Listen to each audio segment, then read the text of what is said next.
Hello everyone and welcome to Pivot Boss Masters. In this training we are going to focus on trading with FOMC key levels. This is going to be part of our core training and analysis training, and it is a powerful course here. Very simple idea but very powerful levels. These levels can be used as entries, they can be used as targets. These FOMC key levels have relevance and significance weeks, months, and even years into the future. These have been very powerful levels that I've been using for many years now, and I'm looking forward to sharing with you the power of these levels and how we can engage them to look for high probability opportunities. So let's go ahead and get started with trading with FOMC key levels. So let's talk a little bit about the FOMC key levels. First of all, these key levels, just right off the bat, to understand what an FOMC key level is, it's nothing more than the 1 o'clock p.m. Central Time, 2 p.m. Eastern Time, when the FOMC statement is released. So on the days where the Fed gets together and they have their Federal Open Market Committee meetings, it's 2 days event usually, and on the second and last day, there is a statement they put out. It's a forward-looking statement usually, and it also usually includes their decision on the federal interest rate, whether to increase it, decrease it, keep it the same, whatever the case is. And the open price, right when that statement is released, that 1 o'clock open price, is the FOMC key level. This key level is very important because it impacts so many different things in the market. So when the FOMC, releases that statement or changes the interest rate, it will have a huge impact on not only interest rates, on bond yields, but also stock market returns.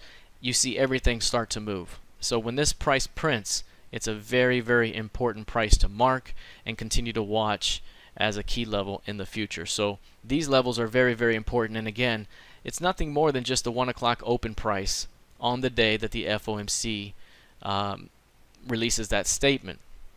And if you take a look right here, again, right here, this FOMC key level usually comes to us 8 times a year, right? So 8 times a year the FOMC will meet, and it's usually every 6 weeks or so. So about every 6 weeks we're going to get a new key level. As a matter of fact, the next key level comes to us in about a couple of weeks. I believe it's March 21st when the next key level will come out. The last one was 131. The one before that was 1213. The one before that was 1101. And then the one before that was 920. So these are basically the key levels that we've seen here. And again, the next one will be 321. So you can see about every 5-6 weeks or so we're getting a new key level. Those key levels are so important. But why? It's because that FOMC has basically led the charge on this rally that we've seen since the 08-09 bottom. And it was something that they had set out to do right away after the economic crisis and the downfall in 07-08. They were looking to keep interest rates very low to improve the housing market and other things. And additionally, they did some quantitative easing. QE1 came in, and once QE1 came in, like at the very end of 08, beginning of 09, I mean, that's when the rally already started. And then QE2 pushed it up some more, QE3 pushed it up some more, and this market was a Fed-based market for quite a while. And again, that helped to trigger additional strength across the market. A lot of companies were able to use that and build off of it, and eventually the economy got back going, and now we're pretty strong. Obviously, we've led a huge charge over the last several years.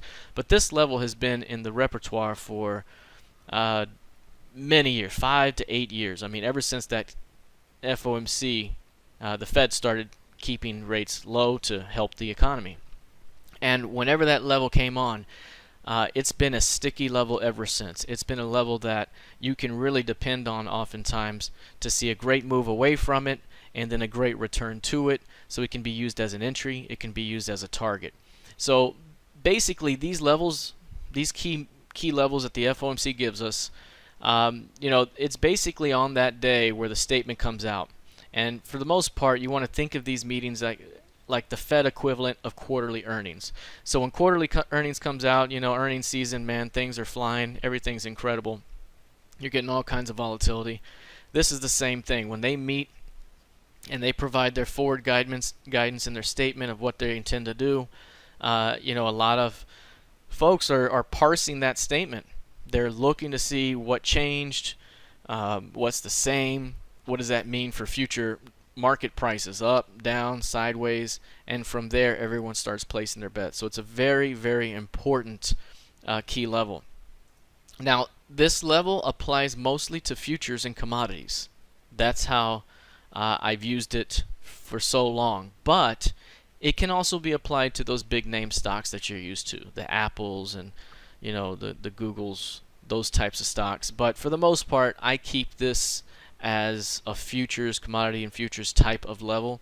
But again, if it has a big name stock that leads the market, like I said, like the big five, right? You got the FANG stocks, Facebook, Apple, Amazon, Netflix, Google.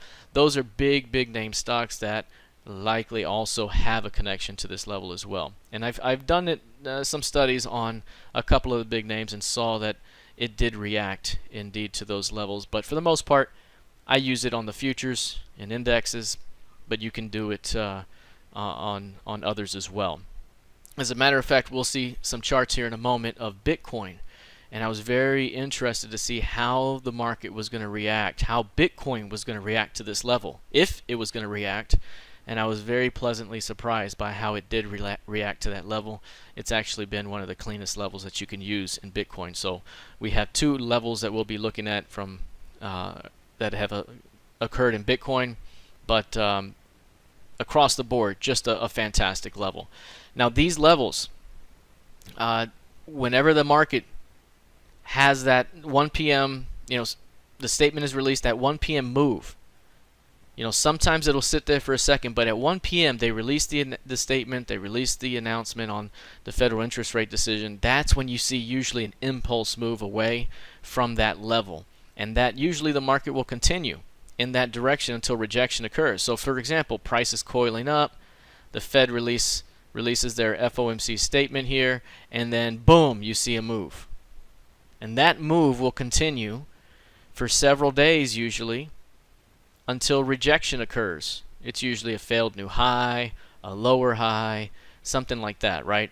Whenever that rejection occurs, it's usually a very good opportunity to fade it back to the target, which is now the FOMC key level. We'll look at some charts of this. Additionally, if price pushes away from that level and does come back to it, usually it's a good opportunity to defend it as well. So there's many different opportunities here that you can trade off of it. We'll be looking at some of those, but it's a very, very reliable level.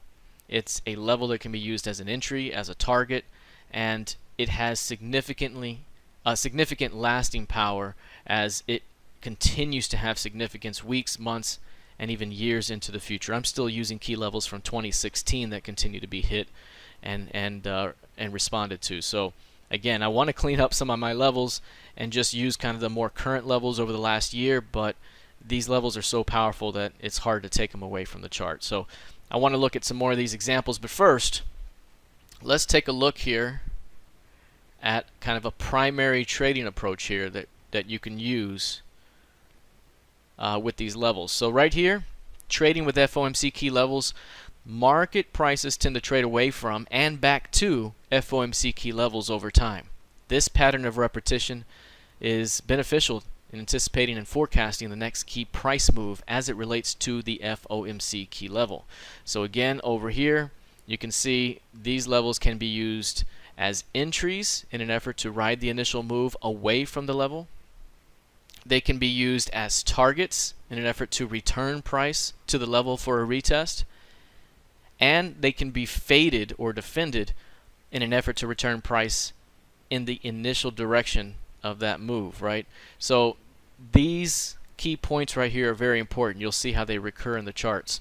So number one, typically speaking, the first thing that you want to do is identify the initial move from the FOMC key level. It's not hard to do that.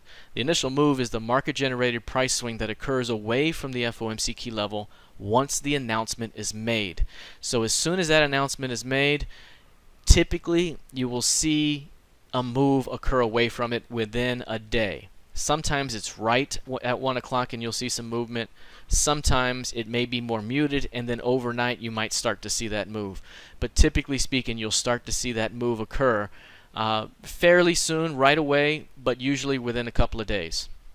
So again, whenever that level is established, you're looking for what's the initial move. Is it down or is it up, right? And number two, because that move right there can be traded. It can be traded. You can trade that move. If it takes it bid, you can look for pullbacks and ride it in the direction until rejection occurs. Or you can look for failed new lows. You can, retest market structure, those types of things until rejection occurs. Because when rejection occurs, that is when you're likely going to see a move back to the key level. So that's number two here. Number two is look to fade price back to the level after rejection. So after the initial move occurs away from that key level, oftentimes you will see rejection, and once you do, it comes right back to that level. It's uncanny how that happens. Now again, if price has moved way too far away from that level and starts to see rejection, I'm not thinking it's going to come all the way back. So there is some elasticity, some stretch to it here that would be too far to think that it would stretch back. For the most part, though, in most scenarios, it will come back to that level. Now, number three, look to defend the level upon a retest. So once price returns to the key level, odds favor a defense by the market participants that sparked the initial move. So fading this level offers a high probability opportunity. So for the most part, if price is taken bid off the level, whenever you see rejection, it usually comes back to the level. But since these market participants controlled the initial move, they're likely going to control the retest as well. So I would say, usually 66%, 2/3 of the time it will bounce here, right? Something like that. Sometimes it will take it offered. And if it does take it offered, the retest should also be taken offered. So it's the same concept, right? So this is going to be something that we watch out for here in the charts in a moment. So let's go ahead and look at some of these chart examples. All right, here's our first chart. This is the British Pound Futures, 6B. And these FOMC key levels are extremely important price levels. And again, it's incredible how the market will return to these levels over time. So what we're looking at here is basically, this is the current price, the current last price, and this is basically July or beginning of August, right? Late July, early August. So many months here of price action. The first key level we have is July 26th. That's 26th. And you can see right here, if I draw a line all the way across here, initially it was taken bid. Rejection occurred here, so it came back to the level. But it did not go bid at the level. Instead, it took it offered. Big time move down. Then over here, failed market structure, brought it back to the level. And through the level. And then a lower high or a failed new high brought it back to the level. And then it sat on the level and accumulated for a while and then pushed higher.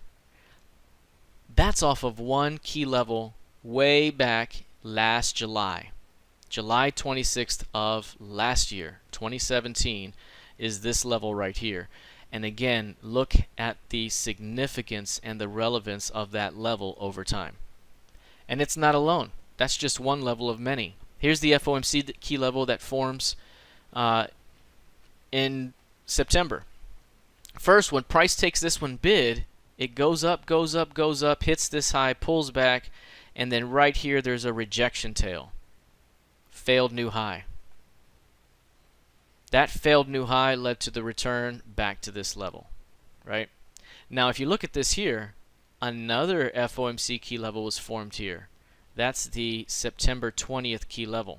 If I bring this all the way to the left, again, remember, which way is it going initially? This is the day it formed on that tail.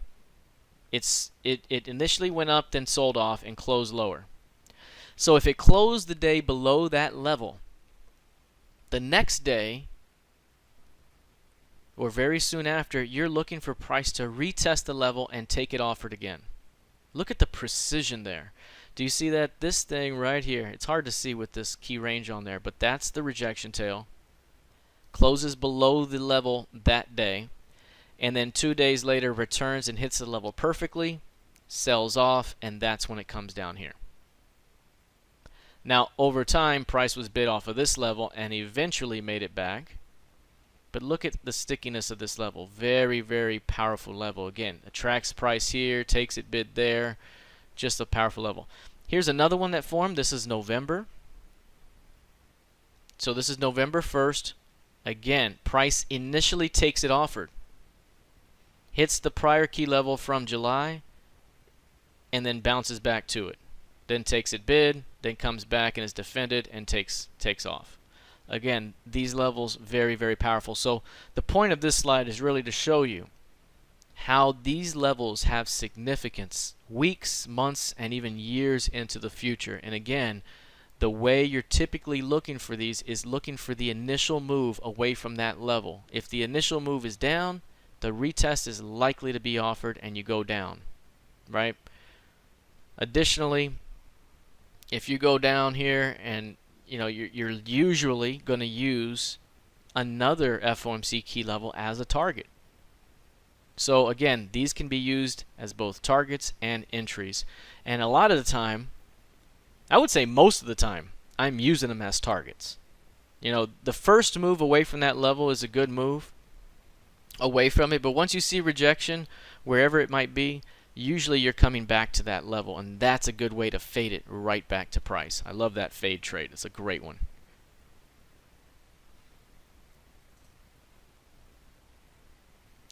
Here's the next example. This one is gold futures. And in gold here, again, this is showing the lasting power of these levels. You got this level here, that's the the September 21st. This one is November 2nd, and this one is the 6th, June 14th there. And I think these are quite a while back as well. But for the most part, that level goes all the way across here, goes all the way across here, goes all the way across here. And just look how many times that level here is very important. It's hit many, many times. This level is hit here, taken bid here, defended here. This level is hit here, little chop there, defended here. Up here, this level is hit here, here, and all that. These are lots of inflection points. And look at the symmetry of this thing too. I mean, it's very symmetrical on these levels. You don't usually see this, but again, this one has been one that has traded really, really well off these key levels. All of them have. Gold, crude oil, nat gas. Recently, the nat gas trade that we've been on, broke through the key level that was resistance for a while with higher lows. That's what we were looking for. Now it's backing up to that level, and the expectation is bulls will keep it bid for another launch higher. So again, very powerful levels. Now, usually, again, if price is bouncing off this key level because it took it bid, anytime you take a level like that strong bid, the return is likely an opportunity to defend. Perhaps not perfectly at the level every single time, but sometimes it can be. In this case, price broke down below it a little bit, traded below it, and then squeezed. And when it squeezed, it went perfectly to that level. And then that level was offered and came right back. So these levels, incredible. Now, this is my favorite right here. I loved this one that happened last September. This is the 2017. That don't look like 17. 2017 number. This September is the 2016 number. So you can see this one was just created last September, took it offered immediately. This was a failed new low, and on that failed new low, it launched it right back to the level with precision. And because they took it offered here, the retest was also offered. That's very important. So number one, key level is formed at 1317 on September 20th and is taking offered. And then after rejection, price will bounce back to the level. Once price bounces back to the level, whoever controlled the initial move away from it has the upper hand in controlling the next move away from it. It doesn't always happen perfectly, but more often than not, this is my primary idea. If the first move was a good one, the retest will be defended and you will likely see a continuation. If the first move is not good, then you usually see that thing go bid and then the retest is defended from the other side. So a good move away from that level. Here's the level. This was a good move away from it. Then this failed to get new lows below the previous low and instead launched back. Boom. So that is usually the pattern you're looking for. This, I would say, is the primary fade trade that you want to look for.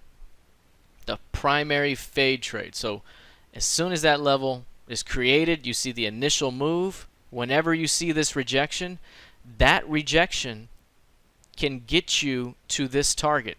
So that can be a trade. And then this can be a trade. So you can use this failed low as a trade to return it to that target. Additionally, if price returns to the target, this can be an area to look for a sell to new lows. Or perhaps to the other key level. So again, very powerful, and you usually see this pattern happen very, very often. Here's XBT. This is Bitcoin futures. This is SIBO Bitcoin. So this one here just started trading here recently. This is the first trading day. I believe it was, what was that? Sunday was the first trading day there, and Monday. So that was like the 10th or the 11th, something like that. I think 10th the Sunday. So basically that's your first trading day of Bitcoin futures. Big push up. And then price pulls back a little bit, and on this day, that day right there is December 13th, and we got an FOMC key level that formed at 16,580.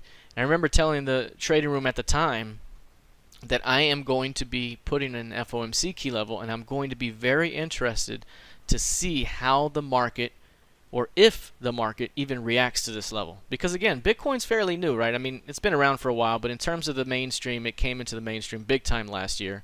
And now it has futures behind it. Perhaps SIBO and CME will be adding options pretty soon.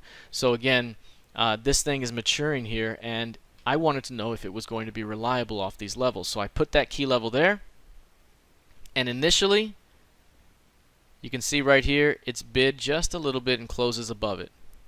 The next day it opens here and drops into the level and is defended, but sits. Little digestion day. The third day, explosive move to the upside, boom, boom, hits the top of the range. That's 20,500. So this thing rallied about 4,000 bucks here, or points, whatever this is, and rallied into that zone. Very, very nice move. That's a good move. But once this thing fails to continue higher, it'll snap right back to that level. Snaps right back to that level. Again, it's like a magnet. It's a magnet. Boom, comes right back. Because they took this bid, your primary idea is that they will take it bid again. In this case, price actually drove through that level and then closed just back above it. So it was not a strong rejection there. And instead, the next day, opened right at the level, rallied a little bit into the previous session's range, and then sold off to new lows, and then this thing dropped. So basically, this was one of those ones where it takes it bid, fails to take it bid here, and instead goes offered. And then whenever you see this rejection, what does it do? It comes right back to the level. That's incredible. It's uncanny how that happens. And so when we were looking at this live, we had this major day that happens right here. We dropped all the way as low as 11.3. And at that point, I mentioned, I think we have an impulse range now. I think we have an impulse sell-off and the likelihood is that we bounce back toward 15.9 to seal that key range. So now we have a key range, and again, so there was kind of a two trades in one here. You know, if you have an impulse sell-off that's significant and then you see major rejection, you're thinking that this thing is going to bounce back to the mid at the very least, because it has to cement and solidify that key range. It has to. If it doesn't hit the mid, it's not cemented, right? In most cases. So not only did it bounce back and hit the mid, but the next day it continued and hit 16,580 basically to the penny. I mean, that is right to the penny. Because this was offered, the retest was also offered, and price drops. Eventually, it's retested again and also offered, but again, it shows you the stickiness of this level. I mean, I don't have to have anything else on the chart except for this level right now, and you could have made every major decision off that one level, right? Buy it here, return it here, offer it here, return it there. Here's another opportunity here where it's either going to go bid or it's going to reject. You know, it's kind of like an edge. So I love this pivot.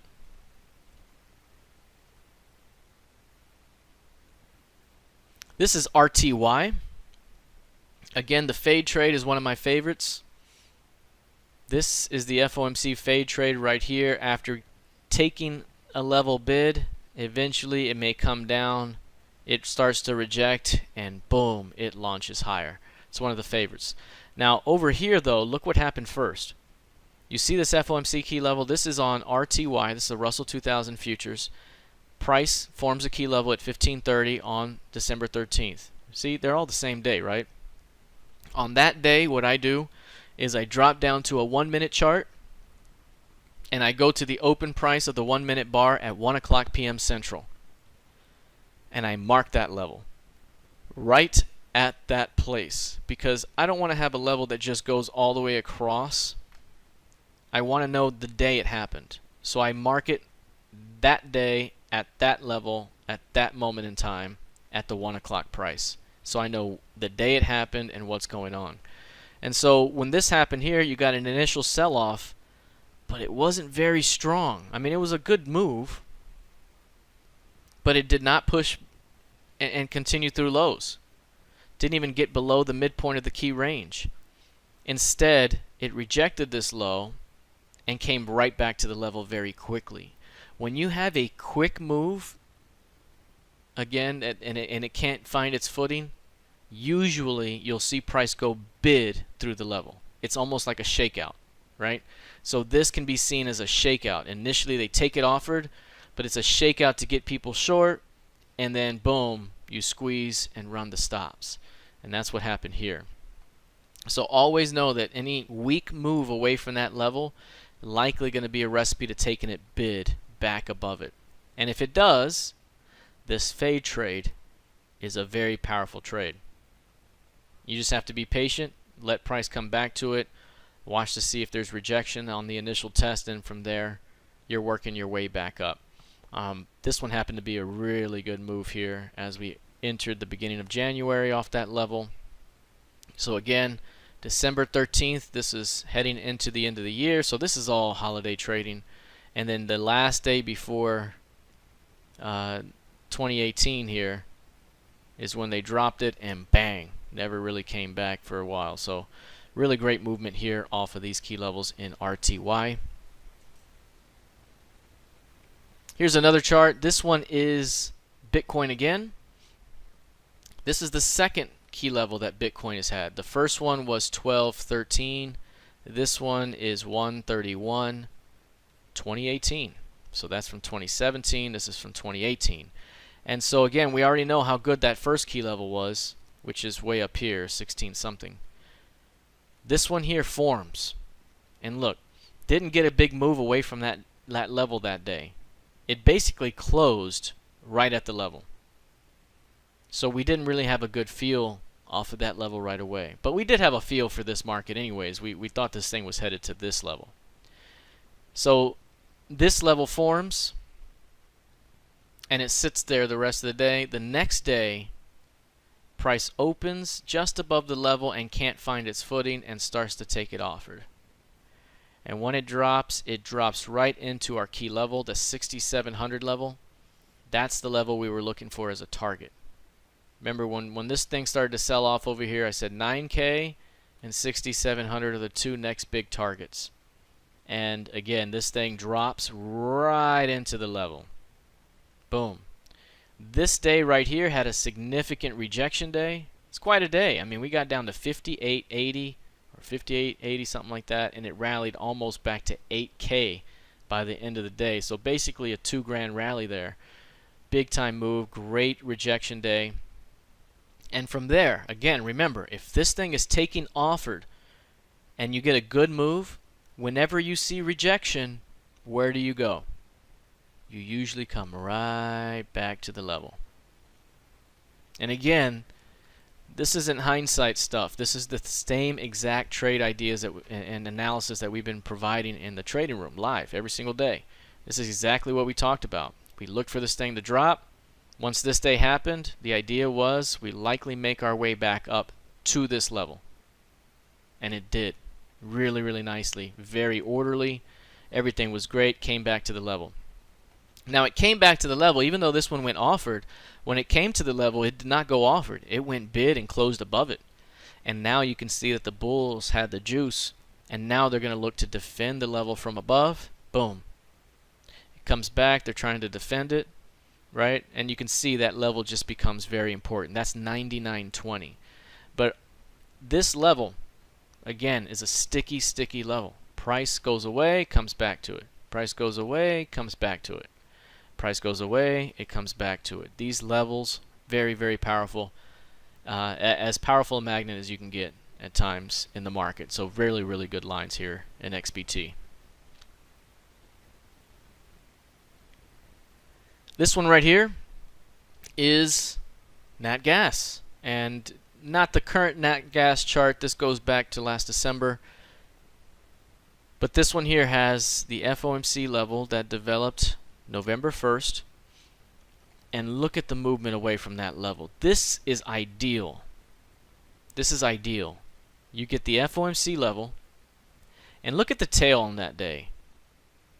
And look at the tail up here, because when that level was announced, or the statement was announced in the news, you probably saw a rally first, then you saw a sell-off, then you saw the thing close back above it, right? You can see those tails. It did a lot of action. Right? Intraday. But it closed just above the level, leaving behind a bigger tail at the bottom end near support. The next day, price opens above the level and drops into it, which is also at the midpoint of that tail. And that is a good little tandem there where bulls defended.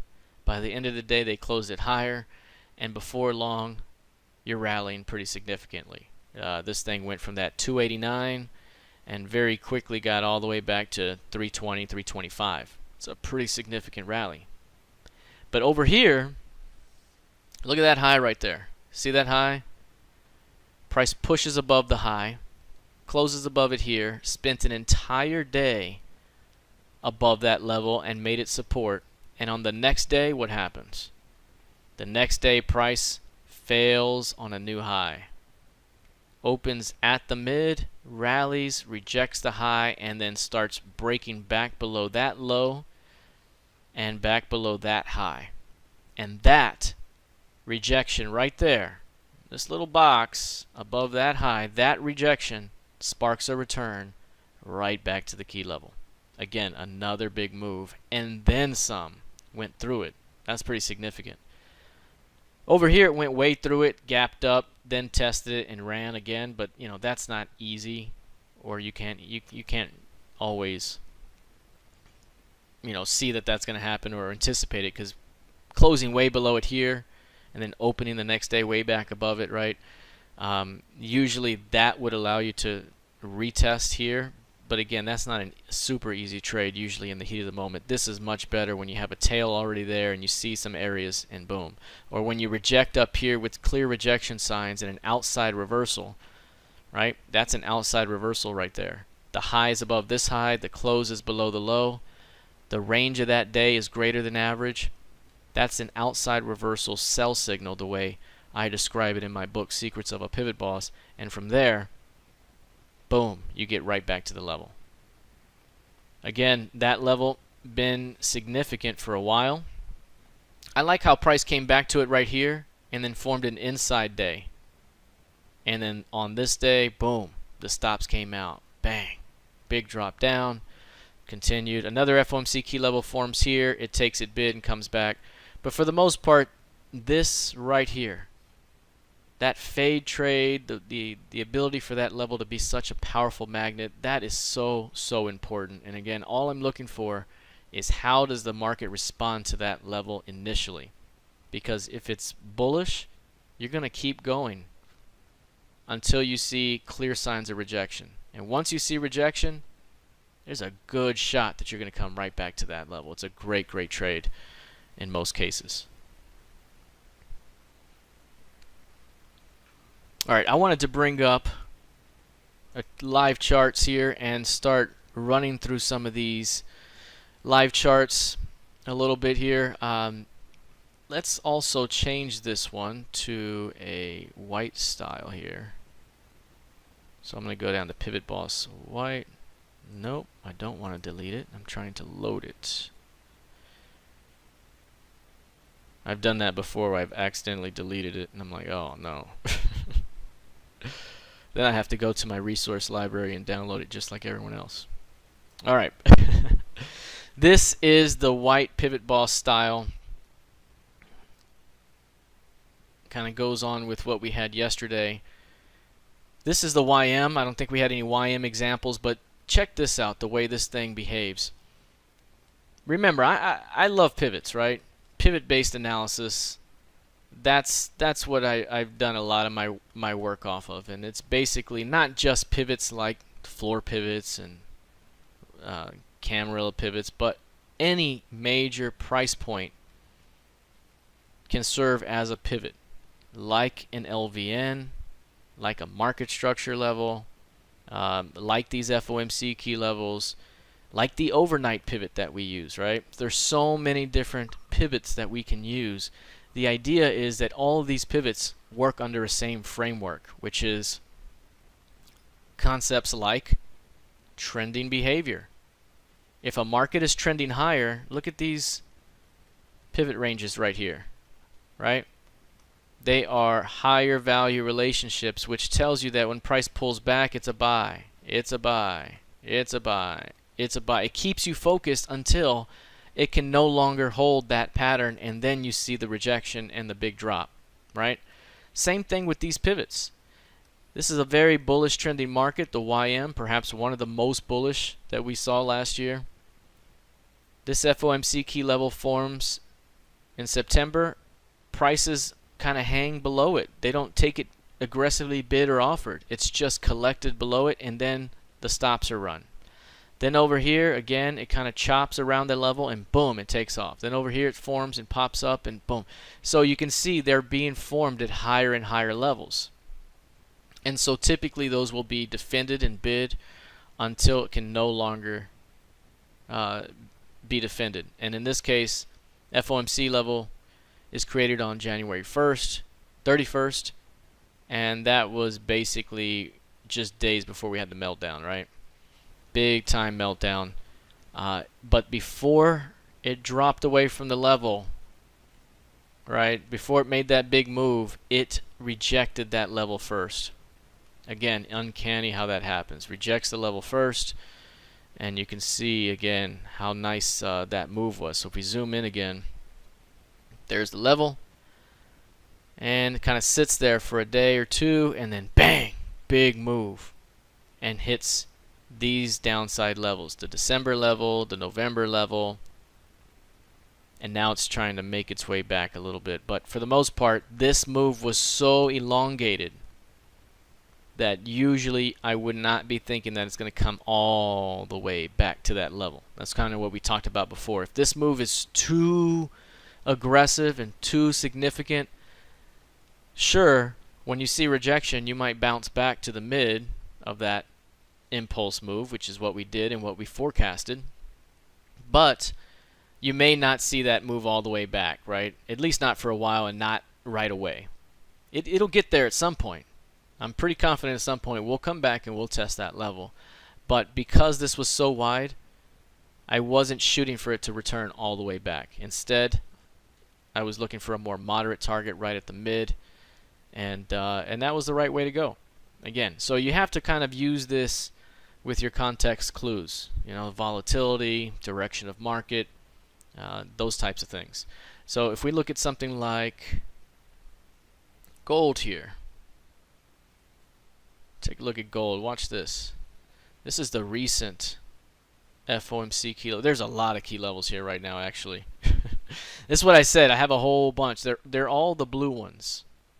And because gold has been primarily in a trading range, they've all formed kind of in that range like this. So they're everywhere in this range right now.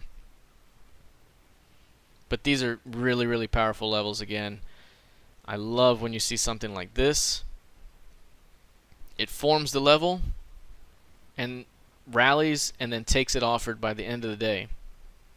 Way down here, and there's already smoked that level. And it continues dropping, dropping, dropping until it can't go anymore. Down here, it failed off that low. This was the stop run day here, and then we go all the way back and don't stop until we hit that level. Again, this is not hindsight. This is exactly what we did and talked about as it was happening last summer, right? We had this trade on the board last summer because, again, whenever you see a sharp move away from that level, you're going to continue going in that direction until you see significant rejection. In this case, we were looking for price to surpass that prior pivot low before we were looking to fade it back up. That prior pivot low is about right there. We got to it, we started to reject and push back above, and on this day is when the stop run started. That was the day, that morning, pre-market report. You can go back to that report, 7:15, 7:14, July 14th, and you can see pre-market. I said, hey, it looks like we're failing. We're getting a failed new low here, and that could be the spark that we need to get this thing running back up. And if we return back up, we're going back to this level. And look how it comes perfectly back to that level. Like, it is aggressively moving higher, and as soon as it hits the level, it just stops. Isn't it crazy how that happens? It's just beautiful. So again, I really, really do believe in these levels. Super, super powerful levels, and you can use them on all the commodities, all the futures contracts, and even some of those big stocks. So again, if you have a stock that you like to trade, if you like going back to the well over and over on a stock like a Tesla or a, you know, Nvidia or Amazon or something, I would encourage that you put up that key level and see how it reacts off that level. The next one again is going to be March 21st, 2018. That's going to give us another set of great key levels to work off of. Let's see. Let's take a look at crude oil here.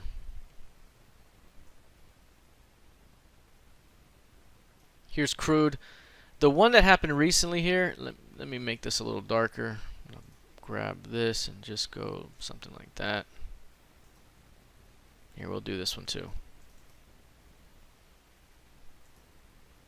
I usually have them a little lighter for the darker background, but with the lighter background, got to go a little darker. So this is something that happens rarely. It doesn't happen often. You see this level is formed right here. That's your FOMC key level from December 13th. Nice little spring day here, and it pulls back to it barely. I don't even think it hit it there, and then it takes off. But it's never come back to the level. Never come back. So that can happen.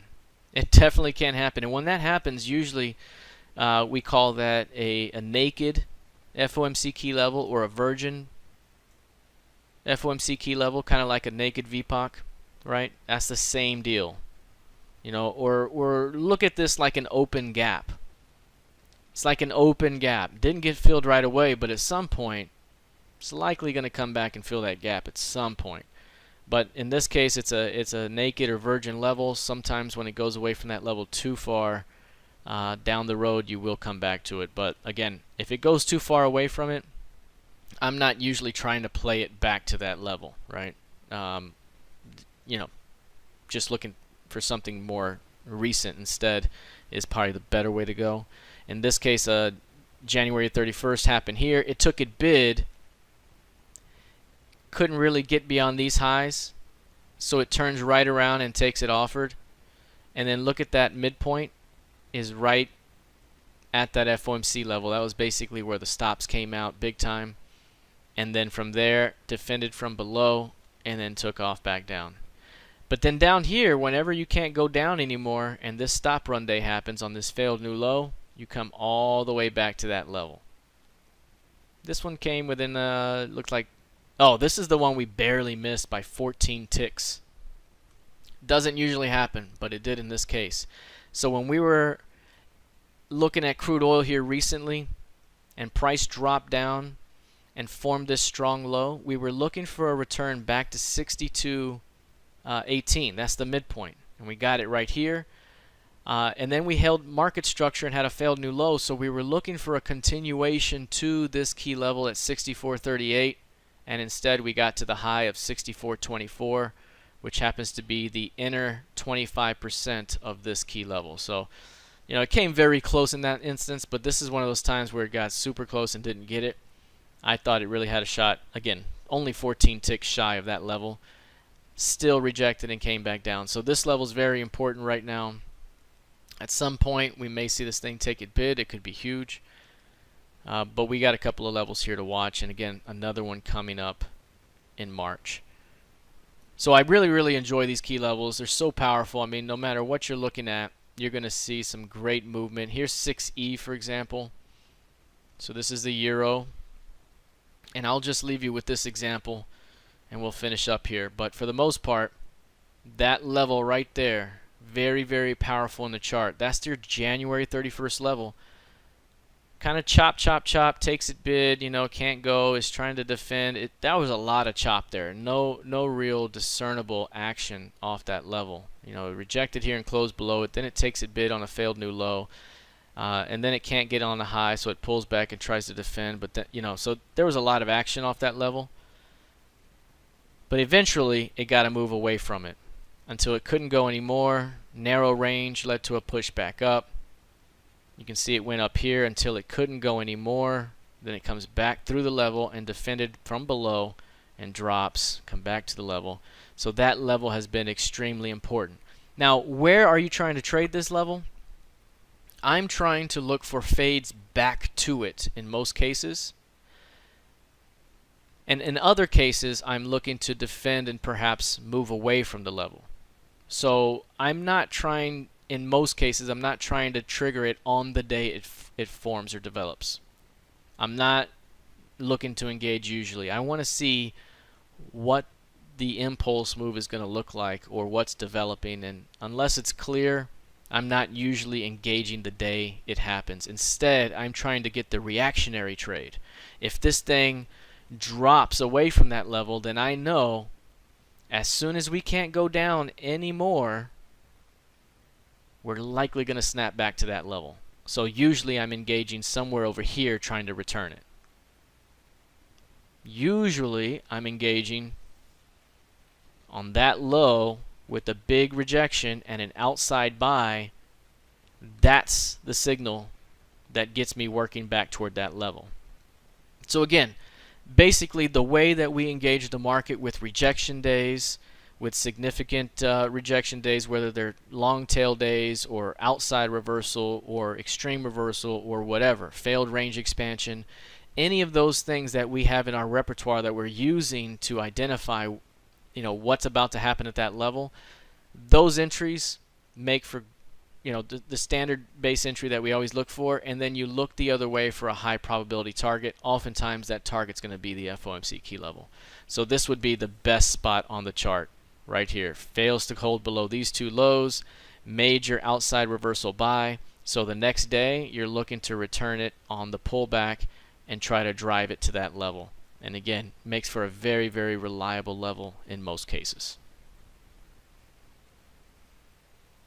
If anyone has any questions right now, I'd be glad to answer any questions you have.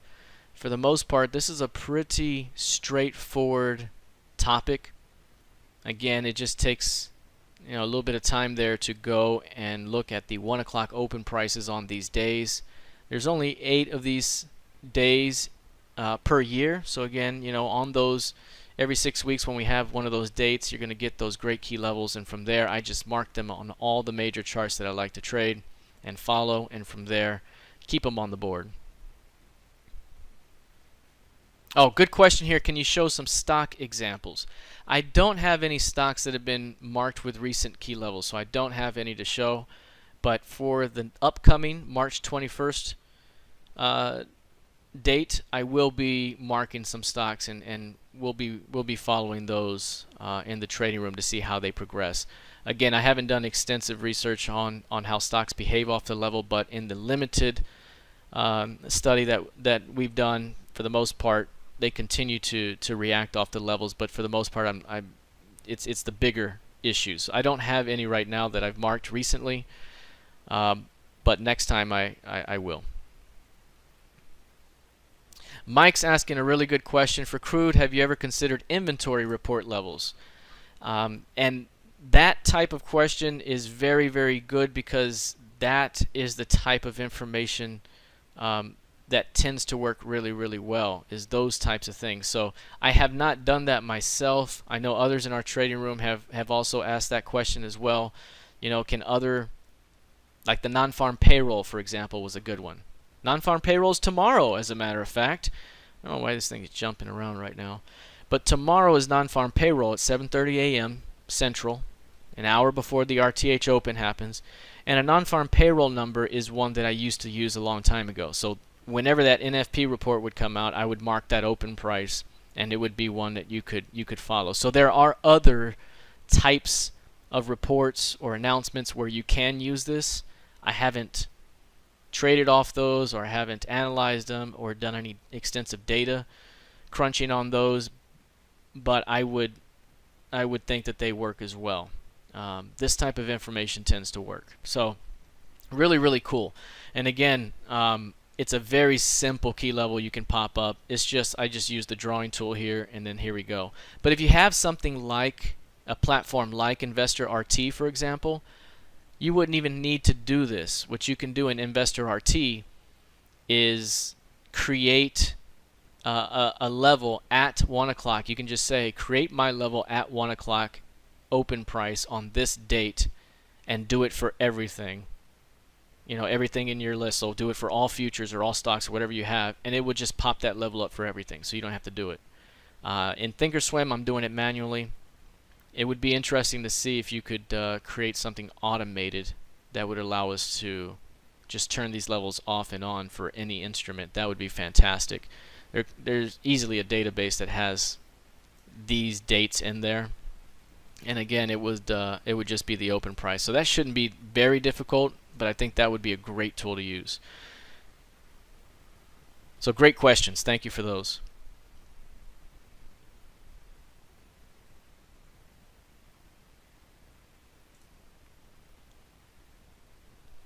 Haven't really marked EMD in a while. This one's been so light, but you can see right here, there's your July 26th.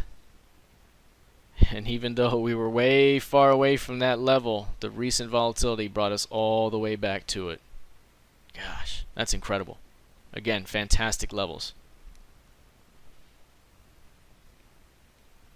Great question by Dwayne. Something I really didn't mention earlier, and I probably should have. But you're right. The question here, or it basically is, you're saying, don't the levels work because the algos use them, not necessarily because any fundamental reason? And I would say absolutely yes, you're right. The reason these levels work is because folks use them, and the algos are able to parse this information now. There are algos that can read the FOMC statement and parse that language and have a bias and execute that bias. So there are algos out there that do this, not just for NFP, or not just for FOMC levels, but for NFP and other levels as well. They're constantly reading this information, and from there, that's what's triggering a lot of this movement. So absolutely, that's why, and that's why a lot of these levels work. Not just the FOMC levels, but our pivots, our pivot boss pivots, key levels, those pivot boss bands, key levels, all those major levels really work well because it is those algos. Those algos are using those levels, are executing by those levels, and that's creating almost kind of like a self-fulfilling prophecy almost behind them. So absolutely, the reason these work really well is because those algos are using them. As a matter of fact, when we were looking at some of these levels, even back in the Mr. Top Step trading room many years ago, back in 2012 perhaps, I was using these levels, and some of what they did in that room also was very algo specific, and they would talk about these types of levels and how those algos would work. And for the most part, all I do is focus on those levels that are intriguing to those folks with big pockets. I mean, those types of levels really drive the market, and when you can follow along in those footsteps, you can ride the wave. So great question, all of you. Awesome questions there. Very nice. I really like this. And if you look at something like ZB, yes, the bonds, the interest rates, right? If you do an interest rate hike or an interest rate drop or whatever, it's going to affect the bonds. It's going to affect interest rates. It's going to affect the stock market.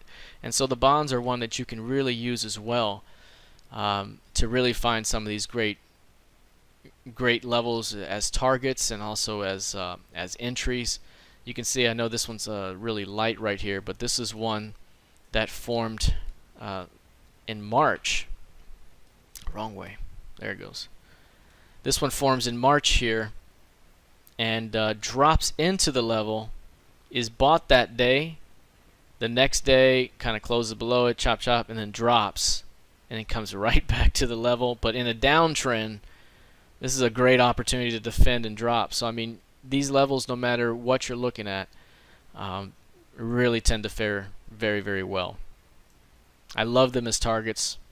I love them as entries, but not on the first day or so. Usually I let them play out a little bit before I engage. Here's some heating oil levels.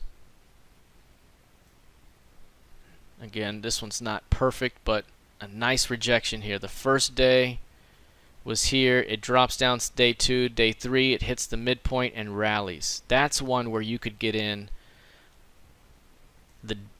very close to the day it happens. The day it happens is here, right on that low. The next day it drops below it, and by the end of the day closes back above it, leaving behind a tail. And then on the third day, price opens above the midpoint of that rejection day, hits it, and bounces.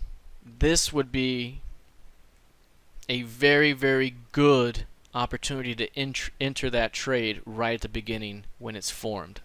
That's kind of a best case scenario. Additionally, you're in a trending market. You're in the trigger zone. You're in the pivot range in an upward higher value situation. All that looked really nice. And again, whenever you fail to go up over here, eventually you come back to the level at some point. Let's see when that happens. And it happened back over here. It got close. Didn't quite hit it all the way. Got close right there and then took off again. Again, I really like these levels. Good stuff. And Dwayne's been really good about tracking these levels in many different commodities, and he's actually has much cleaner levels than me sometimes. I've made a couple of mistakes here recently in December, a couple of ticks off on some of mine, but yeah, these levels been very good. We've been using them in our trading room for some time. It's just incredible how the market will trade off these levels. It's just uncanny. I love it. Like, this is another spot right here where price will drop down through the level, and then you see a failed new low, a stop run day back above the level, huge close above it, and then the next day tests it perfectly and then drives. I mean, that's just incredible. Super powerful levels. Love them.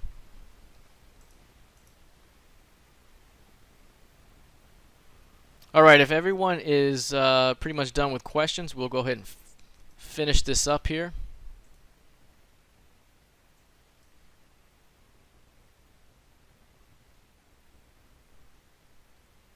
Well, that concludes our session with trading with FOMC key levels. Again, FOMC key levels are powerful, powerful levels. I'm all about simplicity. I love simple concepts that just work out. This is one of those concepts that is as simple as it gets. Get the 1 o'clock Central Time open price on the FOMC statement day, and then from there, keep it on the charts. Look for entry opportunities. Use it as a target. It's just a fantastic level that continues to provide results in all different types of commodities and futures. Love, love, love this level, and again, very easy to get it on the chart and start making money with it. So again, I would encourage you to check out these FOMC key levels, give them a shot, and let me know what you think. All right, everyone, take care. Talk to you soon. I'll see you later. Awesome. Well, thanks a lot, everyone. Great questions. Again, you all keep me on my toes here if I forget to say something, so I always appreciate the great questions you all have. And this one was only about an hour long, which is good.